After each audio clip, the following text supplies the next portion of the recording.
Hello friends, चलतु आज गोटे गप शुणा। बंधुता। रामेश्वरम ग्राम रत्नाकर नाम जड़े जमीदार थिले। से दयालु और शांत स्वभावर मनीष। जमीदार निजर एकमात्र पुत्र रोहनर कार्यकलाप आदौ संतुष्ट नथिले।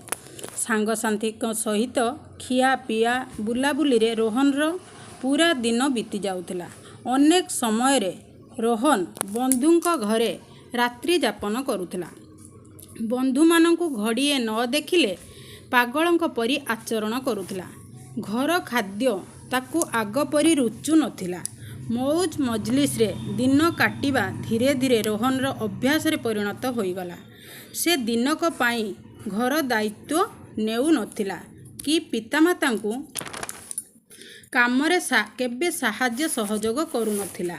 रोहन र समयर महत्व बुझु नथिबारु उभय पितामाता चिंतित रहुथिले।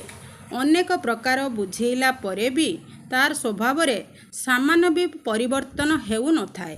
दिने जमीदार ए बाबद रे जणे संथंक ठारू परामर्श नेले। सबु कथा सुनी संथ कहिले, दिने रोहन को मो पाखकू पठांतु, मु एहार समाधान बाट काढ़ीबी। पितांक आदेश पाई रोहन दिने संथंक निकटरे पहुँचिला। रोहन संथंक पादस्पर्श करी प्रणाम कला। संथ रोहन को निज कुटीर पछपट को डाकी नहीं तीनोटी अनाबना गछ देखाइले। गोटिए छोट गछ, आउ गोटिए ताठारु टिके बड़ गछ, आउ अन्यटी बहुत बड़। संथ कहिले, एबे मते तुमे तीनोटी जाक गछ उपाड़िकी दियो।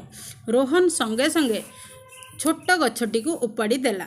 द्वितीय गछटी को सामान्य बल प्रयोग करने को पड़िला, हेले बड़ गछटी को आदौ उपाड़ी पारिला नाही।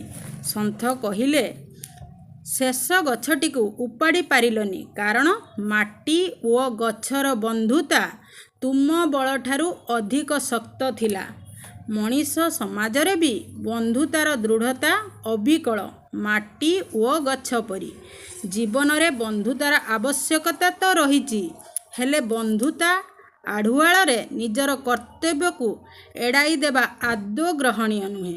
सुगुण रे परिपूर्ण बंधुटी जीवन रे मार्ग को प्रशस्त करे, आउ दुष्ट प्रकृतिर बंधु जीवन को नर्करे परिणत करि दिए। समय क्रमे दुष्ट प्रकृतिर बंधु ठारू हाथ छड़ाइबा काठिकर पाठ। एणु गुण पर